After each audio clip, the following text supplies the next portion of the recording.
Bonjour, bonjour mes amis, on parle maintenant des métanovas. Alors, les métanovas, ce sont des âmes qui peuvent être terrestres ou extraterrestres. Dans tous les cas, les métanovas, alors j'utilise ce mot pour regrouper en fait les enfants indigo, cristal, arc-en-ciel, diamant et les enfants or. Parce que, alors c'est Cyriliel qui a, c'est par lui que j'ai découvert cette expression, enfin ce nom qui regroupe, parce que c'est quand même beaucoup plus facile de dire les métanovas qu'à chaque fois de dire la vibration qu'ils ont. Comme ça on regroupe, on met tout le monde dedans et ça sera plus facile pour moi pour faire cette vidéo.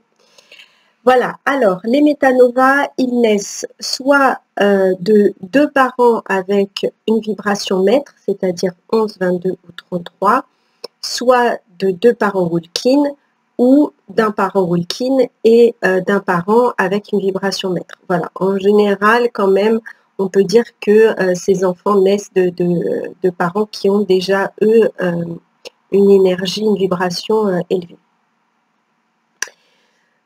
Alors, pour ces enfants, en fait, comme vous allez pouvoir l'entendre, donc indigo, cristal, arc-en-ciel, diamant et or, en fait, leur nom, il a été donné en référence à la vibration qu'ils émettent et à une mission spécifique sur Terre. C'est-à-dire que l'enfant indigo, il a une mission, l'enfant cristal, il a une autre mission, etc. Alors, vous allez remarquer aussi que je dis beaucoup enfant.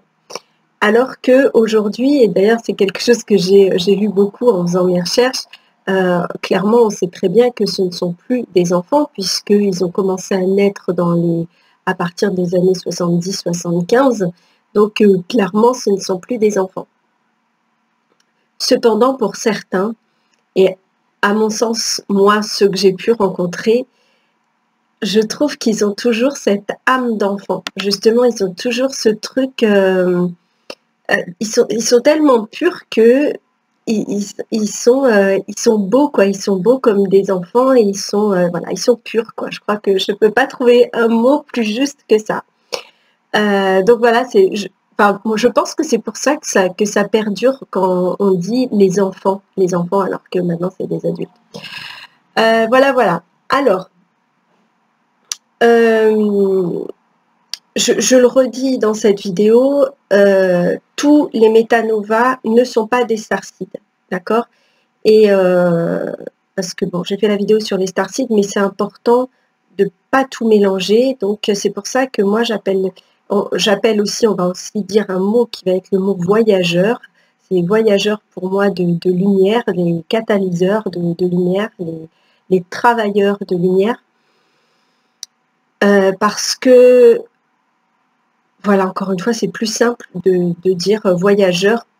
Comme ça permet de parler d'eux en utilisant un seul mot. Parce qu'en même temps, c'est vrai que ce sont des voyageurs, puisqu'ils ont traversé pas mal de vibrations et plutôt bien élevées d'ailleurs pour venir sur notre 3D. Donc voilà, une gratitude à eux pour ça.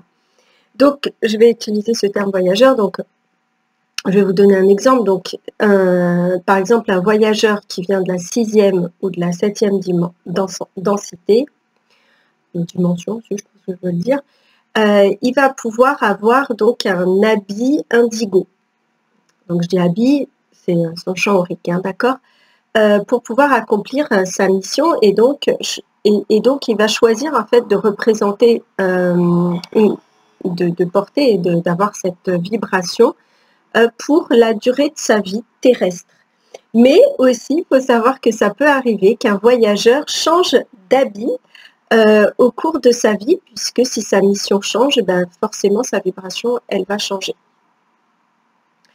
Donc voilà, c'est ce que je peux vous dire déjà sur ça. Donc, je regarde un petit peu mes notes. Donc, il faut savoir que de toute façon, tous ensemble, donc tous ces voyageurs, ils ont une âme qui est très évoluée et ils font partie donc des catalyseurs et des travailleurs de lumière. Donc, je vais vous parler on va dire en détail, je vous mettrai sous la vidéo des liens pour ceux qui veulent creuser, si ça leur parle et qu'ils disent ah bah peut-être que je suis indigo ou ceci ou cela, vous pourrez aller faire des recherches plus approfondies avec les liens que je vous ai mis et puis après en faisant vos recherches sur internet.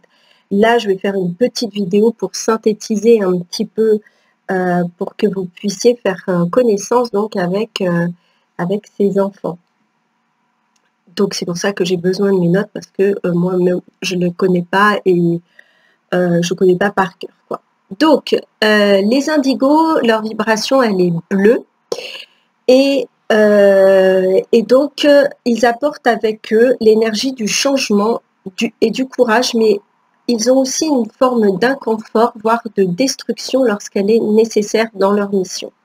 Leur énergie amène une grande sérénité, un amour inconditionnel et une majestueuse lumière. Les enfants indigos sont là pour assister les enfants dorés. Parce qu'en fait, les indigos, en fait, normalement, je vous les ai mis dans l'ordre où ils sont arrivés. Parce que oui, ça, c'est quelque chose que je ne vous ai pas dit. En fait, ils sont arrivés par vagues.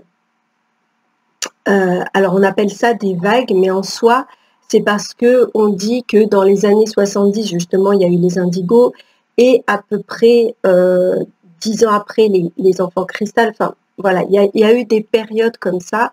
Et en fait, ces périodes sont liées à des portails qui se sont ouverts pour les laisser passer. Et c'est pour ça qu'on a eu des vagues, qu'il y a eu beaucoup d'enfants qui sont arrivés au même moment parce qu'en fait, il y a un portail qui s'est créé pour les laisser arriver, pour venir aider la planète et accomplir leur mission. Donc voilà, donc les indigos qui sont nés à peu près dans les années 70, vont assister les enfants dorés qui sont eux arrivés là, il y a, je vais en parler tout à l'heure, depuis le départ de l'ascension planétaire. Donc voilà. Leur énergie donc aux indigos amène sur la planète une très grande sérénité, un amour inconditionnel et une majestueuse lumière. Donc ça, c'est magnifique. Gratitude, les indigos sont souvent des personnes qui dérangent, qui n'hésitent pas à bouleverser les codes et les règles pour rétablir la justice et l'ordre cosmique. Voilà, en gros, hein, je vous dis, j'ai vraiment synthétisé. Ensuite, on a les enfants cristal qui sont venus pour apporter la paix et la pureté sur la terre. Leur énergie, elle est très douce et ils ont du mal à comprendre la méchanceté et la noirceur qui règnent actuellement sur terre. Ils peuvent apparaître comme des personnes qui planent et qui ne comprennent pas la vie terrestre. Ce sont des personnes d'une sensibilité extrême qui peuvent vite être vexées ou blessées. Les enfants cristal ont à cœur de construire un monde meilleur. Leur personnalité terrestre, temporaire bien sûr, parce que voilà, ils sont venus volontairement. Ça ne veut pas dire qu'ils vont revenir une autre vie ici. Ce sont ils peuvent avoir leur ego justement qui va les éloigner de leur puissance originelle. C'est le problème quand on arrive sur cette terre, hein, c'est ce que je vous disais, hein, on est toujours sur cette dualité, etc. Et donc l'ego fait son travail, même pour eux qui s'incarnent ici. Ce sont des êtres très puissants qui peuvent soulever des montagnes énergétiquement. Donc quand ils sont dans leur lumière, voilà, c'est une très très belle mission aussi. Ensuite, on va parler des arcs-en-ciel qui sont des créateurs et souvent des artistes. On les appelle des arcs-en-ciel parce que dans leur champ aurique, en fait, il y a, comme vous en doutez, toutes les couleurs. Et en fait, ça veut dire qu'ils ont atteint l'équilibre au sein de chacun de leurs chakras. Alors, ce sont des êtres de confiance qui comprennent à la fois les enjeux terrestres et cosmiques. Ils agissent comme de véritables ponts entre donc la Terre et le cosmos.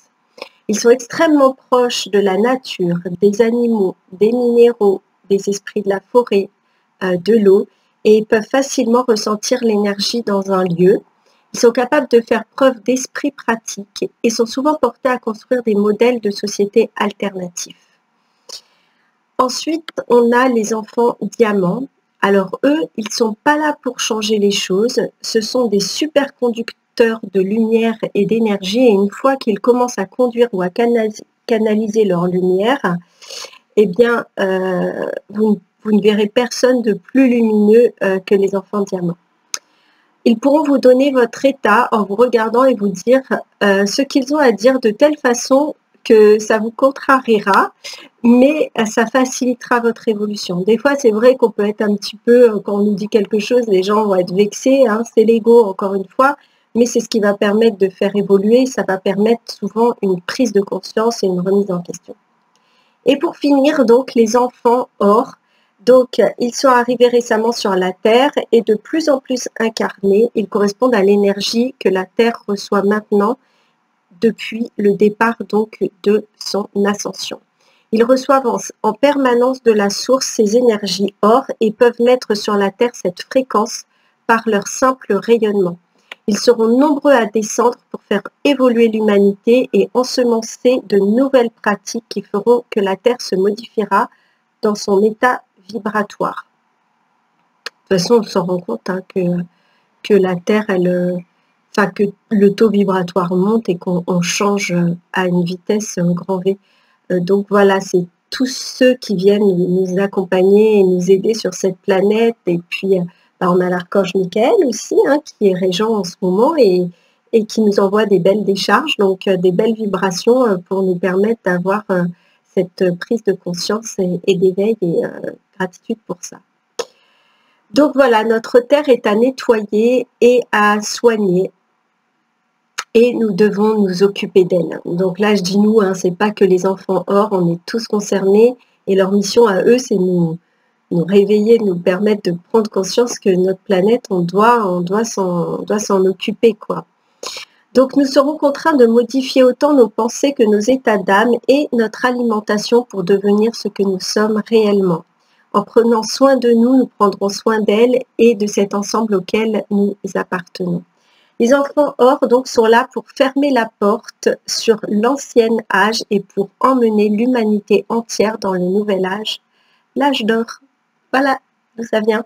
Et ces âmes sont vraiment en train d'arriver en nombre sur notre planète. Donc tous ces enfants de la nouvelle Terre ont leur rôle à jouer pour que le plan divin se déroule parfaitement et pour notre évolution et donc celle de la planète. Et donc comme la constitution de leur ADN est déjà modifiée, et ben en fait ça leur permet de s'adapter à chacune de leurs missions. Comme je vous disais, hein, les voyageurs peuvent, en fonction de l'évolution de leur mission, changer leur vibration. Voilà, donc cette vidéo est un petit peu plus courte que les autres, mais voilà, elle était importante pour que vous compreniez peut-être aussi les deux précédentes. J'espère que tout ça, ça sera clair pour vous. Je vous embrasse et je vous dis à bientôt.